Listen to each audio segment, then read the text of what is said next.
Morning students, how are you all? I hope you all are fine. So this is your Hindi class. Today we will read chapter number 11th tense.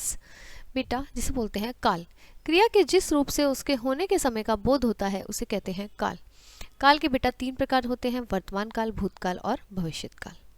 क्रिया के जिस रूप से ये पता चलता है कि कार्य वर्तमान समय में हो रहे हैं उसे क्या कहते हैं बेटा? वर्तमान काल। जैसे अभिनव खाना खाता है, अभिषेक फुटबॉल खेलता है, तो ये क्या है बेटा? हमारा वर्तमान काल, क्योंकि वो खाना खा रहा है अभी और फुटबॉल भी खेलता है। ठीक है। अब वर्तमान काल के भी बेटा तीन प्रकार होते हैं, सामान्यतः वर्तमान काल, अपूर्ण वर्तमान काल और संदिग्ध।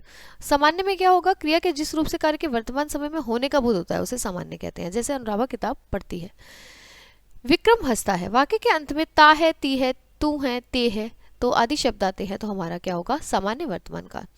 अपूर्ण वर्तमान काल कैसे होगा? क्रिया के जिस रूप से पता चले कि कार्य अभी चल रहा है, खत्म नहीं हुआ है, तो उसे क्या कहते हैं? अपूर्ण वर्तकाल। जैसे कि बच्चे स्कूल जा रहे हैं, मैं घर जा रहा हूँ।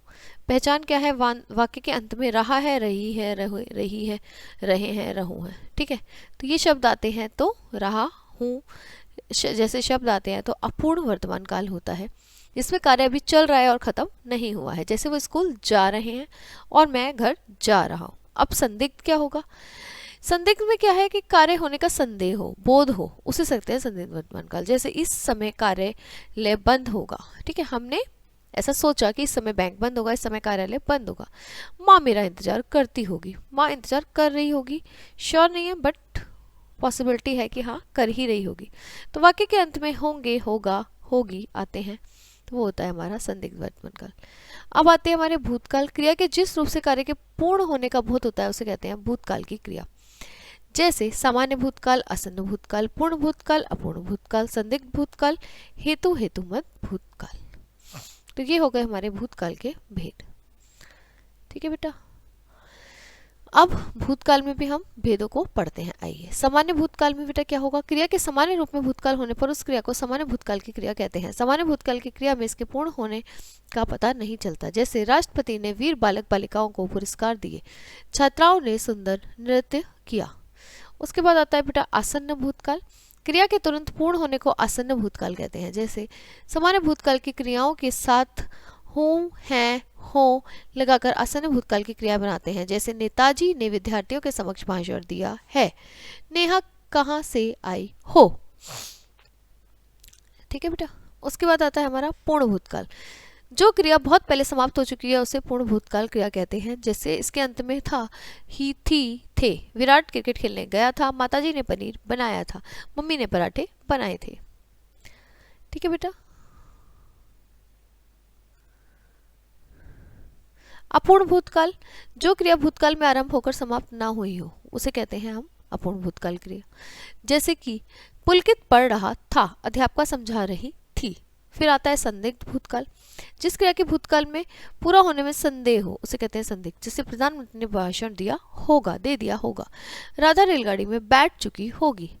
हेतु मत भूतकाल। जो क्रिया भूतकाल में पूर्ण हो सकती थी परंतु पूर्ण नहीं हो सकी तो उसे कहते हैं हेतु मत भूतकाल। जैसे यदि ढंग से खाती तो इतनी मोटी ना होती, यदि अभ्यास किया गया होता तो मैच जीत जाते। ठीक है, अब आता है हमारा बेटा भविष्य काल। क्रिया के जिस रूप से यह ज्ञात हो कि वह आने वाले समय में होगी तो उसे कहते हैं भविष्य काल।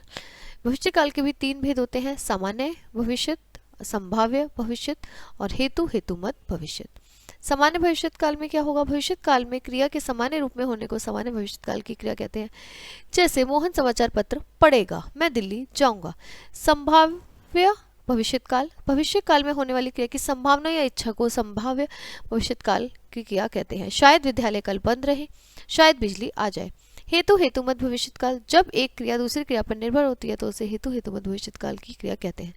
माँ बनाएगी तो खाना मिलेगा, चाबी मिलेगी तो दरवाजा खुलेगा। तो बेटा विचारों के आदान प्रदान के साधन को भाषा कहते हैं, ये हमने पहले पढ़ा था। क्रिया के जिस रूप से उसके होने के समय का बोध हो उसे कहते हैं काल।